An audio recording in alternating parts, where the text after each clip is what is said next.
एक सच्ची कहानी नाग पंचमी की कहानी है ये। प्राचीन काल में एक सेठ जी के 7 पुत्र थे।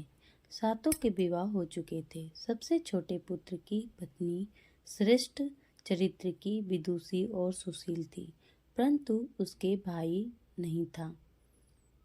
एक दिन बड़ी बहू ने घर लिपने को पीली मिट्टी लाने के लिए सभी बहुओं को साथ चलने को कहा, तो सभी धलिया और खुरपी लेकर मिट्टी खोदने लगी। तभी वहां एक सर्प निकला, जिसे बड़ी बहू खुरपी से मारने लगी।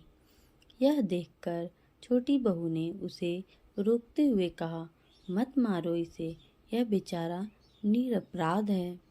यह सुनकर बड़ी बहू ने उसे नहीं मारा। तब सर्प एक और जा बैठा। तब छोटी बहू ने उससे कहा, हम अभी लौट कर आती हैं, तुम यहाँ से जाना मत। यह कहकर वह सबके साथ मिट्टी लेकर घर चली गई और वहाँ कामकाज में फंसकर सर्प से जो वादा किया था उसे भूल गई। उसे दूसरे दिन वह बात याद आई, तो सबको साथ लेकर वहाँ पहुँची और सर्प को उस स्थान पर बैठा देखकर बोली, सर्प भैया नमस्कार। सर्प ने कहा, तू भैया कह चुकी है, इसलिए तुझे छोड़ देता हूँ, नहीं तो झूठी बात कहने के कारण तुझे अभी डस लेता।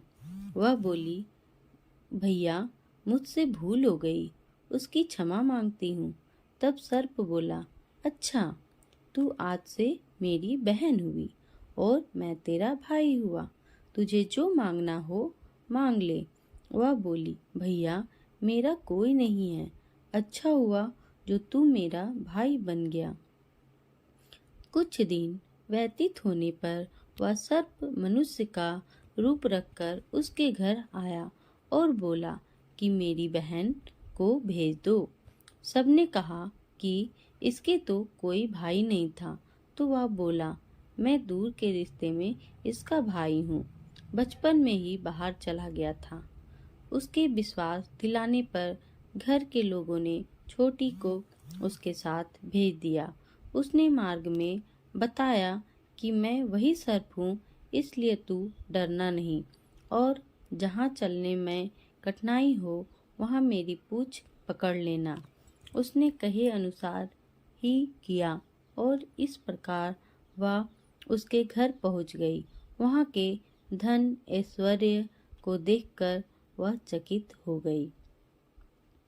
एक दिन सर्प की माता ने उससे कहा, मैं एक काम से बाहर जा रही हूँ, तू अपने भाई को ठंडा दूध पिला देना। उसे यह बात ध्यान न रही और उससे गर्म दूध पिला दिया, जिसमें उसका मुख बेहतर जल गया। यह देखकर सर्प की माता बहुत क्रोधित हुई, परंतु सर्प के समझाने पर शांत हो गई। तब सर्प ने कहा कि बहन को अब उसके घर भेज देना चाहिए। तब सर्प और उसके पिता ने उसे बहुत सा सोना चांदी, जवाहरात, वस्त्र भूषण आदि देकर उसके घर पहुंचा दिया। इतना सारा ढेर सारा धन देखकर बड़ी बहू ने ईर्ष्या से कहा, भाई तो बड़ा धनवान है, तुझे तो उससे और भी धन लाना चाहिए। सर्प ने यह वचन सुना तो सब वस्तुएं सोने की लाकर दे दी। यह देखकर बड़ी बहू ने कहा, इन्हें झाड़ने की झाड़ू भी सोने की होनी चाहिए। तब सर्प ने झाड़ू भी सोने की लाकर रख दी। सर्प ने छोटी बहू को हीरा मणियों का एक अद्भुत हार दिया था। उसकी प्रशंसा उस देश की रानी ने भी सुनी और वह राजा से बोली कि सेठ की बहू छोटी बहू का हार यहाँ आना चाहिए। राजा ने मंत्री को हुक्म दिया कि उससे वह हार लेकर शीघ्र उपस्थित हो। मंत्री ने सेठ जी से जाकर कहा कि महारानी जी छोटी बहू का हार मैं पहनेगी, वह उससे लेकर मुझे दे दो। सेठ जी ने डर के कारण छोटी बहू से हार मांगकर दे दिया। छोटी बहू को यह बात बहुत बुरी लगी। उसने अपने सर भाई को याद किया और आने पर प्रार्थना की, भैया, रानी ने हार छीन लिया है। तुम कुछ ऐसा करो कि जब वह हार उसके गले में रहे तब तक के लिए सर्प बन जाए, और जब वह मुझे लौटा दे तब हीरो और मणियों का हो जाए। सर्प ने ठीक वैसा ही किया। जैसे ही रानी ने हार पहना वैसे ही वह सर्प बन गया। यह देखकर रानी चीख पड़ी और रोने लगी। यह देखकर राजा ने सेठ के पास खबर भेजी कि छोटी बहू को तुरंत भेजो। सेठ जी डर गए कि राजा ना जाने क्या करेगा। वे स्वयं छोटी बहू को साथ लेकर उपस्थित हुए। राजा ने छोटी बहू से पूछा, तूने क्या जादू किया है? मैं तुझे दंड दूंगा। छोटी बहू बोली, राजन, धृष्टा से ता क्षमा कीजिए।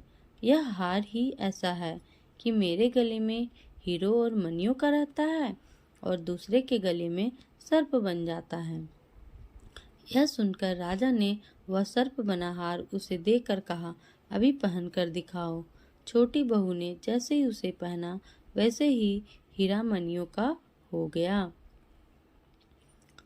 यह देखकर राजा को उसकी बात का विश्वास हो गया और उसने प्रसन्न होकर उसे बहुत सी मुद्राएं भी पुरस्कार में दी।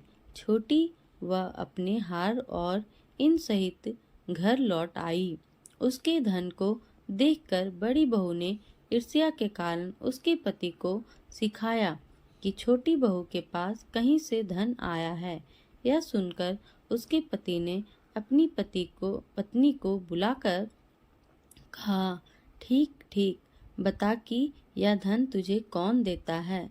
तब वह सर्प को याद करने लगी। तब उसी समय सर्प ने प्रकट होकर कहा, यदि मेरी धर्म बहन के आचरण पर संदेह प्रकट करेगा तो मैं उसे खा लूंगा। यह सुनकर छोटी बहू का पति बहुत प्रसन्न हुआ और उसने सर्प देवता का बड़ा सत्कार किया। उसी दिन से नाग पंचमी का त्योहार मनाया जाता है और स्त्रियां सर्प को भाई मानकर उसकी पूजा करती हैं। दोस्तों, आपको हमारी कहानी अच्छी लगी हो तो लाइक करें, सब्सक्राइब करें और कमेंट करें। अब मिलते हैं अगले वीडियो में। धन्यवाद।